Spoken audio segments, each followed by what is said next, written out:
Good morning, John. How are you? Good morning, Gary. I'm okay, thank you. Good morning, everyone. It's a lovely day again out there. Oh, I tell you what, we've had enough of this, haven't we? Blinking Oh, heck. rain, rain, and more rain. Oh, it's terrible. But we'll come to the forecast shortly. There might be a bit of a surprise for everybody now. So looking out the Oh, window, lovely. have we got many in there? Yeah, good morning to Sonny and Carrie. They're both in. Good morning, Sonny ladies. How are you? and Faye and Margaret. All the ladies in Oh, straight away. all the ladies in. Lovely to see you all. So, So I tell you what, Gary, I think we kick off with the weather straight away then. Because yeah, okay. we're having a terrible, terrible time, and I don't think I've seen so much blinking rain. But we all woke up this morning to all the wind and rain. But when you look out the window, you won't believe this, right? But by 11 o'clock this morning, you'll see partial blue skies, and the heavy rain will have stopped. Although we will have showers right throughout the day, here and there. So by 11 today, all this doom and gloom should be gone, but coming back tomorrow, and it's going to be very bad again the weekend. Oh, lovely. So, yeah, so by 11 now, and if I'm wrong, you can hang, draw, and quarter me down tomorrow morning, right? Okay. Good morning to Fionn and Danielle Morgan and Frankie. Frankie's saying hello as well. Oh, that's my grandson, is he? Oh, yeah. Frankie? Good morning, Scrap It Man. He's up early, isn't he? Do. Oh, he can't go out in the rain, see, guy? You can't video in the rain. And you can't No. go in the cars in the rain, see? Be soaking. Oh, imagine that now. I bet his pit is half full of water. It must be. I hope you're okay, Gary, up there. The weather's nicer where he lives, see? Where's he living? Do you know? No. Well, I tell you what, down west is going to clear, right? But it's not going to clear from like, they are going to have what we had like 2 o'clock this morning. So it's not going to clear for a long time up that way. Good God. In England way, and that. So there's a big lot of low pressure going on up there. And we got a little bit of high pressure, but before the last one comes on, see? All right. Lincolnshire, he lives. Yeah, well, he'll have rain for most of the day. Oh, see now. And Margaret has got water coming through the window. Oh, no. Close the window, innit? You could close it, Margaret. You would if I was. See, you've got a little handle on the windows. You pull it, turn it, and it'll stop the water. No, on a serious note, where's it coming from, Margaret? Is it coming from the panes or the side of the window where it touches the wall? Yeah. We'll give it time to answer that, guy, because we might be able to fix that straight away. Good morning, Park Nest. He's in as well. Morning, Park Nest. See, Park Nest has got a garage. He can do his work in the garage. But I tell you, my mate, right? His father lives in Skewin, and whether or not it was where it was situated, I don't know, or whether he'd done something wrong. But you know, when he had rain like this, right? He got a pit, and every time he had to buy a pump anyway, right? Because every time it was raining like this, it was half filled with water every time. And it's in the, I don't know why, it's in the garage, right? So it's covered up. It's not water all the way around it. Yeah. It just seems to fill up. I'll tell you why now. It's the water table rising. I got exactly the same problem. I got a pit, but I got a pump as well. And if the tide is in, the rainwater can't go anywhere, and the water table rises, so it fills up the pit. Right, man. See, learn something new every day, but yeah. There we are. If you're living on a mountain top, you won't get that problem, see? No. Or the moon. Or the moon. Yeah, or Lincolnshire. Lincolnshire, yeah. Let's see what Parkness say. Oh, he's spannering on the roadside. Oh, that sounds painful, guy. Yeah. Oh, his garage had to... Oh, he lost the garage. Oh, All right, so he's like a mobile mechanic now, eh? Well, sort of, isn't he? Yeah, well, sometimes you prefer them because they want to do the job sort of quicker as well, but they sort of can't leave it then till later, can they? You know, like you take a car to a garage sometimes and they say, "Oh, leave it for them a minute." When you go a mobile mechanic, they're just going to work on yours, isn't they? Tell everybody where you go now, but I told you to go when you do any work on your van. Oh, yes. I tell you what, right, if you've got one of these near you, it's brilliant. Where we live, we got the M4 motorway, right, going straight. It comes from London right through to Carmarthen, and that's where it stops, right? But in there, we've got bridges on these big round pillars you see here. You take your car underneath there, you are totally covered from all rain and everything, and you can work quite comfortably in torrential rain.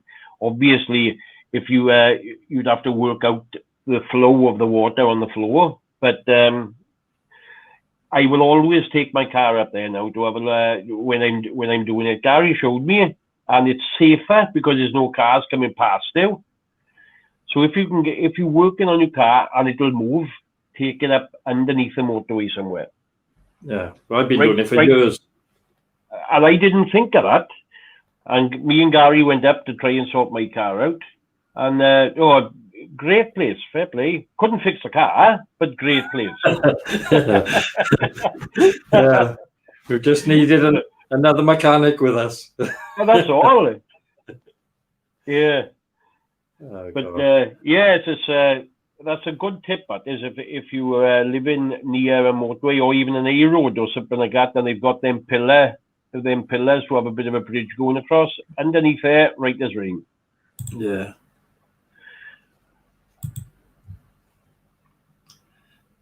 See. She sealed the window now.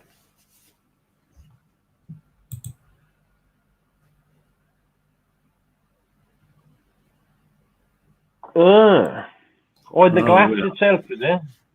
Yeah, something. Right. We've got a bit of news here now about. We all thought that Boris was going to change his mind over the school meals in England, but he's sticking by his guns and he's not giving out any vouchers or any things of any money of any kind to help the school children. In Wales, Scotland and Northern Ireland, the governments are. But what the English ones are saying is that they've given local authorities money and they could use it for whatever they want. But what you're finding now is is showing the true spirit of these smaller firms and cafes and even burger vans and like baguette shops and things like this, right? They are offering for children to eat for free or very little money, which is absolutely fantastic. But what you are not seeing is the bigger firms like Tesco's and Morrison's and Asda, them doing it. Yeah. But then what happens then is we'll go to these little shops now for you freebies and that, and then again they get forgotten again. And when everything's back to normal, what we should do is look after these small businesses. All right, it might be an extra £1 more, but it's not going to be that much more, so we should support the little businesses, actually. Definitely. That's my opinion, anyway. I think so as well. Because otherwise, all the small shops are going to be shut. And once they shut, you can't open them again then, That's right. That's right. That is that little shop by opposite the Tieback Rugby Club. It hasn't opened for over a year now. It's been shut. That little news agency. Yeah. It's just laying empty. And it's a prime place, I would have thought. You could park an Aldi's across the way there, come along, but I wouldn't know what because the newspaper, mind, really it is a dying breed, isn't it? That is a newspaper. Excuse me. So I wouldn't know what do you think. If you had a choice, or everybody listening, locally, you had a choice. What would you? And there's one place is shut. What would you like to see there? Oh, I don't know.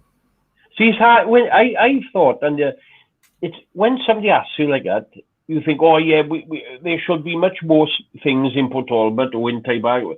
But then when somebody asks you, what do you like? I don't know. And I'm the same. I wouldn't know what to see there.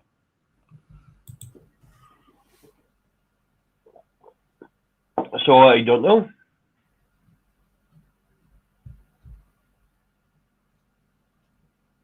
Well, Morrison's are doing their bit, don't they? Oh, there we are. Well, that's fair enough. Okay, carry on. Yeah, that beard of yours, love, needs a trim.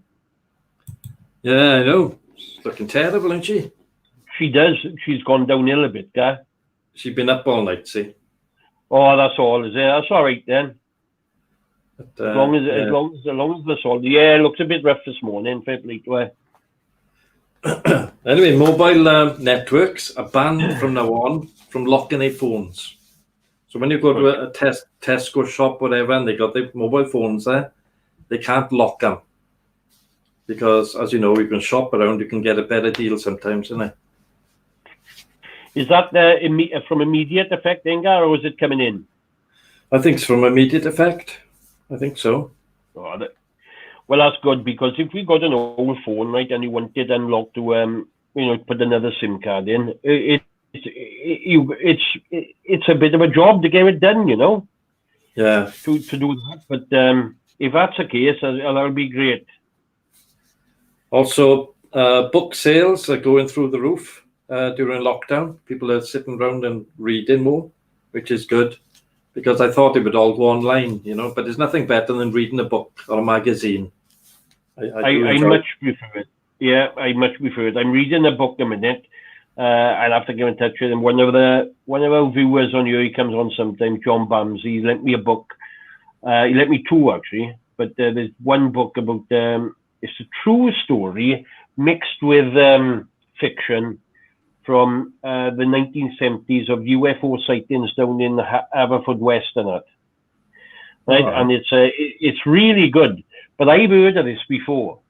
In the mid 1970s, there was loads and loads of sightings down in Haverfordwest that way of UFOs going onto a little island. Right, really look it up, and it's there. But so he lent me this book, and it's very interesting. But like you said, it's a paperback book, but it's nothing better than to me than turning the pages and reading a book rather than watching it on the Bethangale, on a computer or on your phone or something like that, Yeah, definitely. Tesco are wrong to say that period products are not essential. So they've had a wrong. Well, I'm not surprised. That is hygiene. That was absolutely ridiculous for them to do that. And I like to add the Welsh government have came on yesterday. Oh, forgive the pun. They came on yesterday and they said that they did not. They did not actually tell Tesco's to do that. It was the supermarket's misunderstanding of what, but they are going to clarify today what is and isn't to be sold. Yeah, well, they should do that. Yeah, of course, they should have done that in the start, but they apparently there's a list going to come up very shortly. I got a frog in my throat this morning, guy. Yeah, I had one yesterday. I think it's a bit of a bug going around, Oh, right. As well as COVID, it's another bug. Aye. Probably Wales is looking like we're going to have a national lockdown in the new year. So I don't know when exactly, but that'll probably be the norm, that every couple of months they lock us all down to try and reduce the spread. Yeah. like you said, nobody can tell. At the end of the day, after this lockdown, it might be right. Something else needs done sort of straight away. Nobody knows, do they? No. The thing is, the more people that get tested, the more people got COVID. It's obvious, isn't it? Because otherwise, how are we going to know who's got it? So when they say, "Oh yeah, there's 100,000 people got," because 100,000 people were tested. It's not rocket science, is it? If we don't test anyone at all, so you'd have no cases. Exactly. Yeah. Yeah, and as you're talking about COVID now, I was listening this morning, and scientists have found immunity after having COVID is much shorter than they first thought. Tests have revealed it only lasts a couple of months. They've had numerous patients who's caught COVID twice, but on the second time, it's like a different strain. And some have had it mild the second time, but some have had it really bad the second time. Yeah. So what they're trying to tell you is, if you've had COVID, even mild symptoms, don't rest on your laurels thinking that you are going to be exempt then, if you want, for having another batch of it. You got to stay on your toes and still follow the guidelines, because this doesn't make you immune to having COVID for the second time. So it's that to me is probably one of the scariest bits of information that's come out really of this, because we was under the understanding is if you'd had it once, that's it. That's what all this herd immunity was on about, wasn't it? Yeah. The only other thing, is, are they saying that to promote the vaccine? You know? But that's what they're saying. No, hang about now. That's what they're saying. Is the vaccine, right? It basically is the vaccine is sort of the same as having it, but so the immunity of the vaccine might not be right. Do you know what I mean? If you have the vaccine, it might. If you have what they're saying is, if they have the vaccine, it might only last for a couple of months. Yeah. But they go, obviously we're in real, it's a very short time we've had this. Normally vaccine takes 10 years, I reckon, doesn't it? And it hasn't been a year. It hasn't been a year yet. Thing is, I'm not fussy on having a vaccine that I haven't had a long trial, you know, because there's bound to be side effects, isn't there? Well, I had the vaccine. I haven't seen it. I haven't seen any side effects myself at all. Oh no! You did have a full head of hair before you had it, didn't you? I did. It was going in my eyes, everything. Terrible. See, when I had it, I didn't have a beard. It just came overnight. Yeah, a bit like Carrie Ann's. I know. Good gosh. But most of the news seems to be around about this.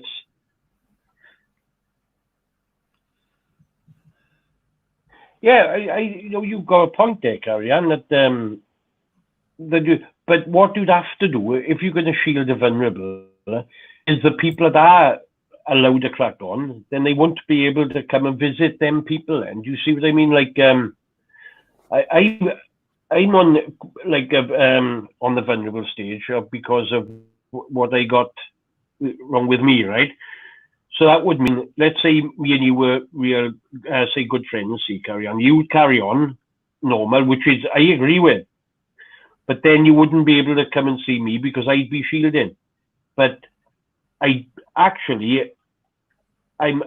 do tend to agree with a guy that the people that are vulnerable should be like shielding and whatnot, and the younger people, if they want to, carry on as normal. Yeah. As long as they're not affected. Yeah, as long as, be what you say, and then you'd have to have an age limit of people that could go to pubs and things like that, and that would be the only way you could do it. Yeah, but still, see, even the youngsters will carry it and pass it on. But this is what I'm saying. They, again, see, what would you say if they live in with their parents? They wouldn't be able to do it, would they? No. So it'd be single people only. Yeah, well, a young family could do it, couldn't they? Yeah. But as long as they don't see any older people.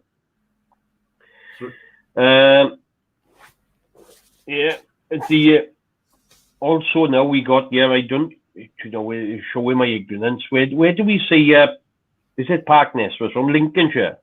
No, Scarpet Man's from Lincolnshire. Ah, right. Well, up that way, is that up north? I'm showing my ignorance here, geography of Britain. Yeah. Well, nearly in Scotland. All right. Well, northern politicians now are starting to revolt against the London elite.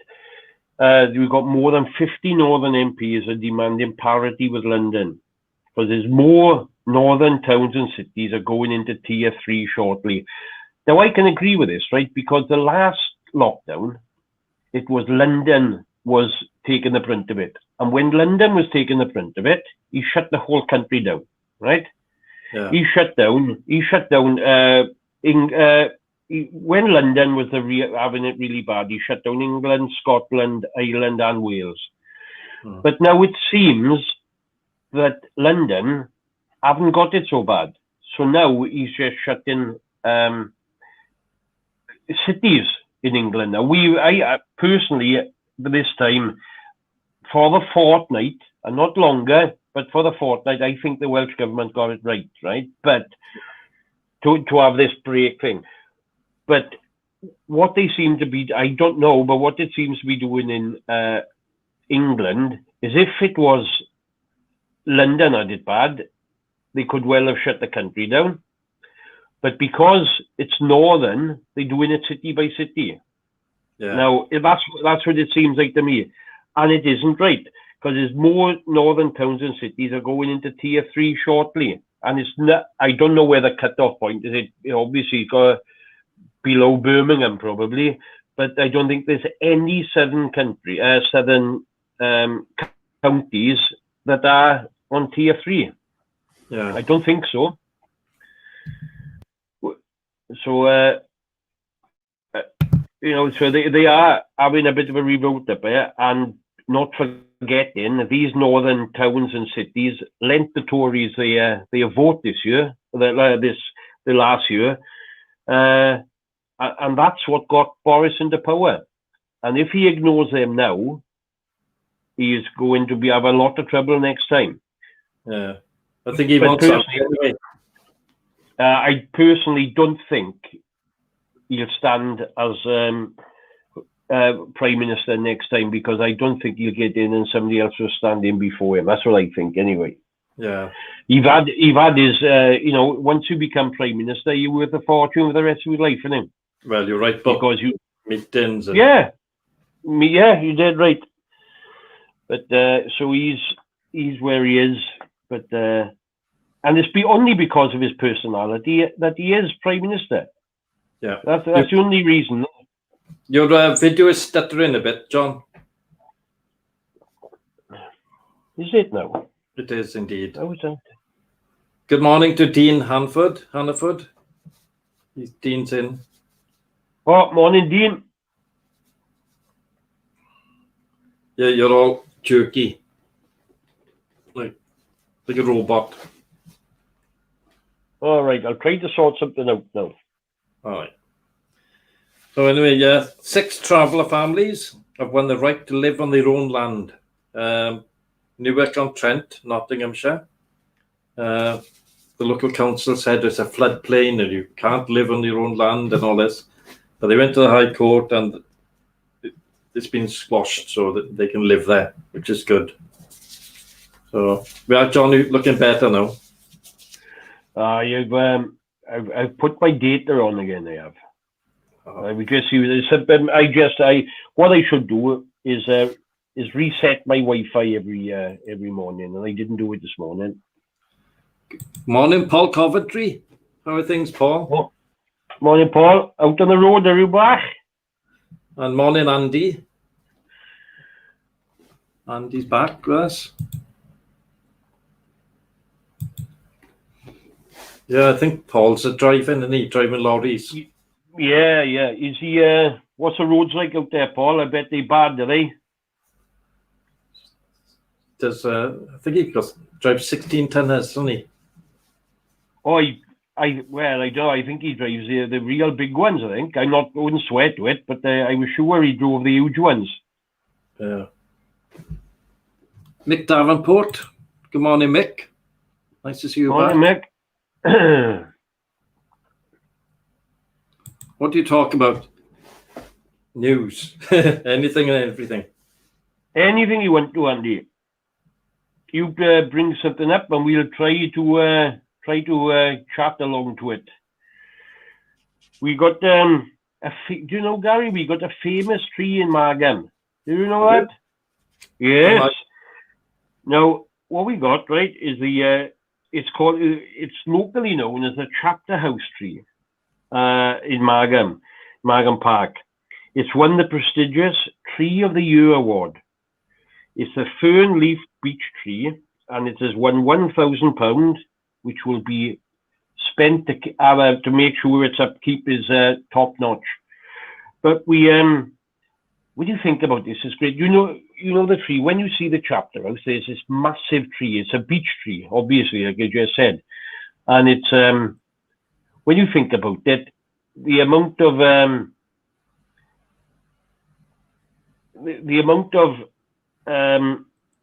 people that's been under that tree to have picnics and God knows what. You're talking about Victorian times right up to today. It's amazing what life that tree have seen, But yeah, so it's won that award. How old is it then? I think.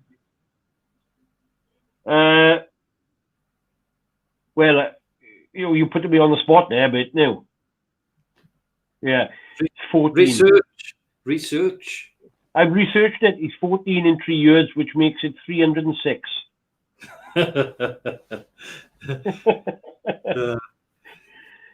But yeah, so it's but it's the one I'm talking about. It's massive. It is. It's right by the Chapter House. Yeah. So that's the only bit of good news we got, actually. So everything is doom and gloom. Yeah. COVID-19. If you've got your mobile data on, the local government can follow your phone to see exactly where you're going, where you've been, and everything. So if you go outside of the restriction area, they can tell. Also, people from England, if they're coming into Wales, and they shouldn't be. Like one man was found to come in from England just to climb Snowdon. But the police obviously picked him up on the mobile data and have arrested him. Yeah, it's good that a mobile phone can work on top of Snowdon, mind. Brilliant, isn't it? Fair play. I don't know if they have to run it. Well, or Blingwynfi. No, it won't work up quite there or Blingwynfi, but it works up top of Snowdon, look. There you are. Look, Paul Coventry saying there's loads of standing water. He's driving a 44-tonner back and forth Pembroke, carrying scrap to Swansea. 44. Do you know what I've always thought, right? We are living now in obviously great big steel town, right? It's crazy to me that we haven't got scrapyards around here.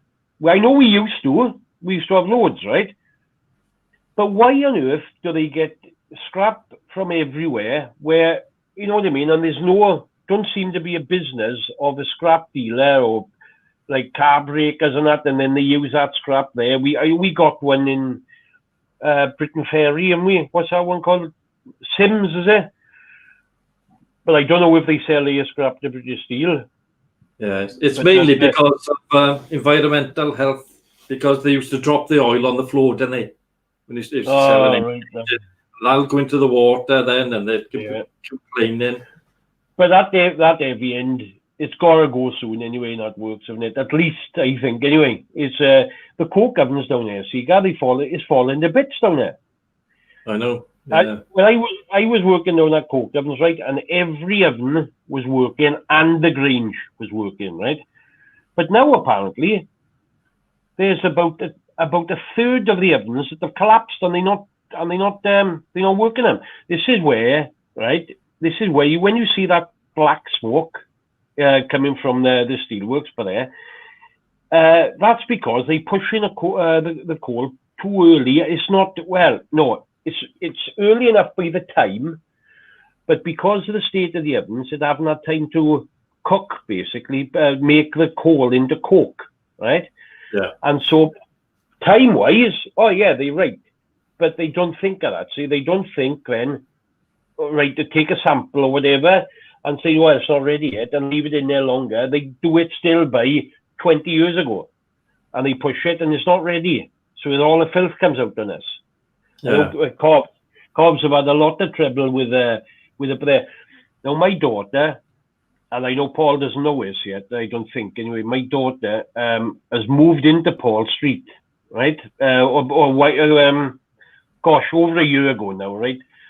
But it's terrible up there. You know, it's bad down here with us. It's bad with you. But up where Paul is, it's absolutely terrible. Well, you know, my Jess lives up there, and it's terrible.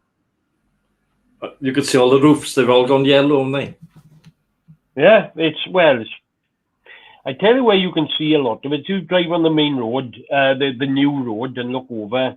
And I tell you what was probably the worst looking building in Port Talbot now you're driving down is the Steel Company Club. You look at it from the new road, and it looks awful. You'd think that it's their social club. You'd have thought they would do that up nice, wouldn't you? Yeah, but they haven't touched it. I mean? No, well, nah. And like the ground, the tennis courts, not they're in a terrible state of repairs, you know. But still, it's I don't know if they got a lot to do with that place now. Mind the Tata itself in there, but I don't know. Yeah. But are you having? I have noticed a lot of signs and everything and hoardings going up, advertising different companies. So they must be raising money that way. But perhaps yeah. I mean, they've got a cricket pitch there, haven't they? I think they use that quite regular. Right, they got cricket, right? They got the rugby pitch, soccer pitch, golf. They got bowls. And that's it. Now then, when I was playing rugby down there, right, which was 1,000 years ago now, mine, right, they had 2 hockey pitches, 2 cricket pitches, 2 soccer pitches, 2 rugby pitches. They had the golf. They had 2 bowls, greens. They had tennis courts, immaculate. And the flower beds, everything like that was absolutely perfect. It was a real nice area. And what you could do, see then, people could then people could come in and pay the groundsmen or whatever there. They got the little place, right, and go and have a game of bowls, or they could have a game of tennis, and have a game of golf. But you're not allowed to do that anymore. You've got to be you've got to be like a member of each individual team, whatever. I don't know how much a golf is, but golf's always a lot more money, isn't it? But yeah, you used to be able to use that for the people of Margam and elsewhere probably used to use that for recreation. But you can't now. They've even blocked up the entrances, so you can't even walk down there properly. It's health and safety probably so bad, isn't it? Derelict. Like what? No. What I mean is the grounds, all right.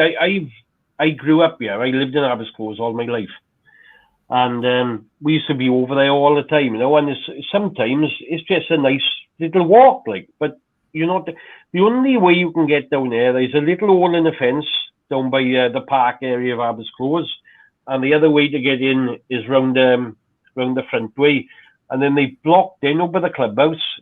Or you can't get past the clubhouse anyway because they've they got fences all the way down right to the main road. Do you know that? Yeah. Right to the new main road, they've got fences all the way down.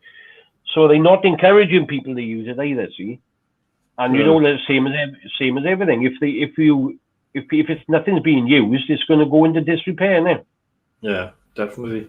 I think to do golf there yours 220. I think it says on the side of the motorway. You know. Is that the? I don't know if you know. Is that's cheap though? Is it a year? Is it? Yeah, it is cheap. That is. Yeah. Oh, right. In Surrey, if you go up to Surrey, it's 250,000 a year. No chance. Yeah. So what they do, right? They get that little white ball, they hit it as hard as they can, and they pick up 100 weight of clubs up in their back, and they go and work for, and you got to pay all that money for it. Yeah. 250 grand. Well. And that's in Leatherhead in Surrey. It's bonkers. Do you know what's worse? What's worse than that, right? Is watching golf on telly, right? Oh. It's a bit better. It's a bit better now. So what do you do, right? They hit the ball, and the camera just goes to a random bit of the sky. So basically, you're watching 2 hours of sky. That's what you're watching. And then there's somebody in. It might not be on the same green, but somebody spots a ball. Oh, there it is. And then they go. You know what? It's the most boring sport to me to watch on television. I'll tell you another boring one, which is worse, right? They got this round thing on the wall, and they're throwing things at it, darts. Oh, it's boring. Boring. Oh. And they can't even hit the thing half the time. It's very skillful. Well, I haven't seen no skill there. Tell you what now. I'd have, 10 in my hand, and I'd throw them all at the same time. I better get I tell you what I do with it, right? We'll play 501, right? Straight off and double the finish. You can start on 101, and I'll start on 501. Right. Right? I think it's Fancy boring. I know, it's too boring, John. Can I read a magazine while I'm doing it? But the thing is, you don't like fishing either, do you? No, that's fishing is even worse. You toss that hook out, right, to catch something that you could go down the local market and get. I can't understand that. But it's the thrill of catching something, man. Is it? It's beautiful. No. You're there now, like that, right, and you're waiting, and then you feel it like that, like, oh, it's brilliant. Brilliant. I can't see the point in it, see. Freezing cold, sitting by the river, right? Bored stiff, right? I mean, you could take a tablet with you, I suppose, and look at YouTube, right? Oh, you can't do that. You got to look at your rod all the time, man. Oh. You can't be distracted. No, I can't be that bothered with that. I hate fish anyway. I can't stand I've been out, right? I've been out before for like 12 hours, and I have got nothing at all. And you've just got Well, serve your own right for doing it. And you spend a fortune on bait before you get down there. Oh, silly, man. Oh, I hate golf. I hate darts. I have watched darts, but it is a bit boring. See what partners on the bay there, right? People see us just darts. It's real skillful darts. I'm not joking you, right? It's you see these blokes who win like that. They're hitting the 20, treble 20. I tell you what, it's real skillful. It's honest to God, it's a real skillful sport. I think it's a lot of luck. A lot of luck in darts. No, I tell you the truth, the same as I would say snooker, very, very little luck. Of course, you do get some where you might hit one dart and it goes where you want to go because it would have gone miles over the way, but very rare. It's very skillful. Same as snooker. There's hardly any luck in snooker, right? You might smack them. The good players who might smack the ball somewhere, one goes in. But no, it's some very skillful things. But I don't like horse racing either, mate. No, that's boring as well. But a lot of boring things. The thing is, see, there are a lot of boring people that enjoy this boring stuff, right? Well, good luck to them. They want to be bored. But it's not boring, you see. You go out fishing with your friends like that. You take your oxtail soup, Yeah. right? A bit of chili powder in it. Have a chat. Then you can talk about loads and loads of stuff, and you put the world to rights like that, right? And then you come home, and then you sit there. Don't cook your fish because you haven't caught none. But that doesn't matter. Then you come home, lovely, and you have a nice bath to warm up. Beautiful. And then you sit down there and watch a telly. Yeah, but the thing is, look, you've got two boring things now, right? You've got fishing in your life, and you've got darts. They're both boring. That's why you're here by you this morning talking to me. Well, I can't argue with that, can I? You're quite right there, guy. Yeah. But mind you, no, I've never been one for sport. I just I can't get into it. I've always, and I tell you the truth, I've always wanted to. I've always been like a team player. Mind, I played rugby, right? Loved it. She's right there. Got to have good hand-to-eye coordination with her. She's right. See, I played rugby since I was a kid, right the way up, and then once I stopped playing that, I went to fishing. I had to stop that, and then I went to darts. I'm gonna stop that soon, right? But I've always been like a team player because, to me, if I was to win a competition on my own as a singles player, it don't mean as much to me as if I win it with a team. And I tell you why, right? If I was to say to my mates, well, I won a single. Do you remember that time when I won a singles competition? They go, oh, yeah. And so it's only yourself then, if you know what I mean, right? But if you win it as a team, right, you could go phone one of your team or talk to one of your teammates and say, oh, do you remember that time? And you'd have a good chat about it because he was involved in it. So I'm a much more team player than I would be on my own. Yeah. I think probably in a team it is a lot of skill because one person can let the side down, can they? You know. Yeah. Now, Gary, what show is Parkness talking about there?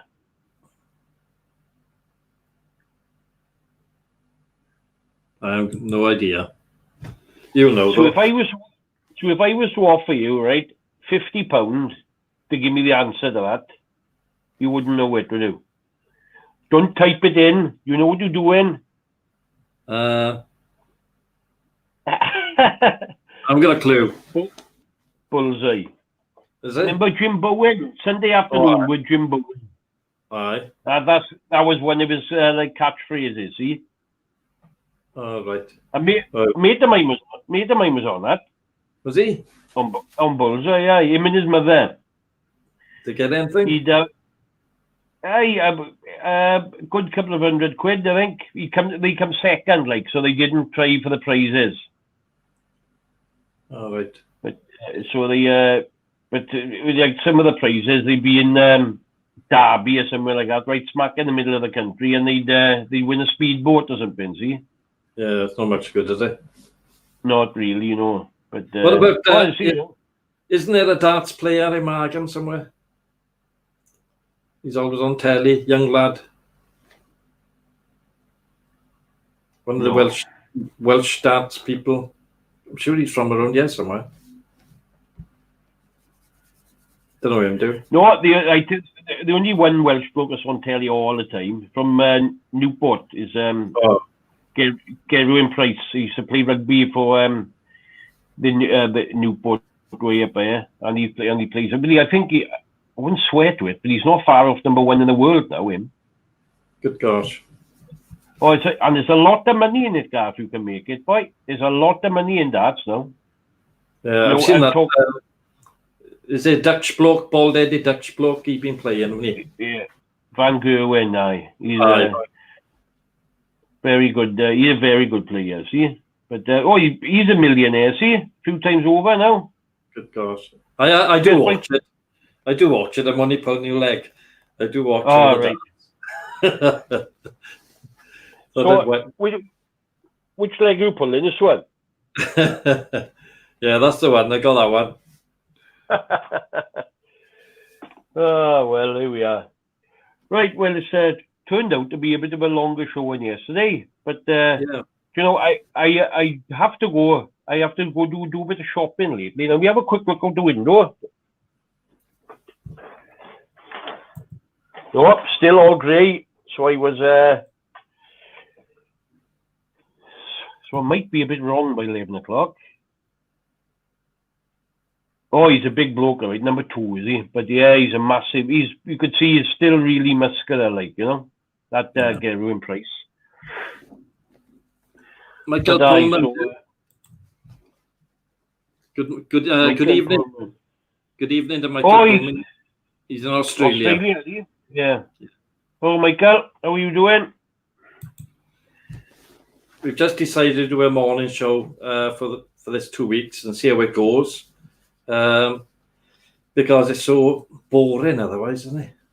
That's all. That's all we're doing is coming on here and chatting away to somebody, you know, for people to do. We're not, we haven't got no egos. I don't think it's ego between me and Gary. So we do what we can do and see what comes of it. It's all, innit? Yeah. Right, I'm ready to go, Gary, to tell you the truth. But because okay. I've got things to do. Are you going to carry on? No, I've got to go shopping as well. So right, okay. If we could say, do we see you good morning. Tomorrow? Is it? Yeah, see you tomorrow at 10 o'clock, everybody. Everybody take care. Stay safe. Safe journeys now, Cobb. Keep your watch out for that standing water, boy.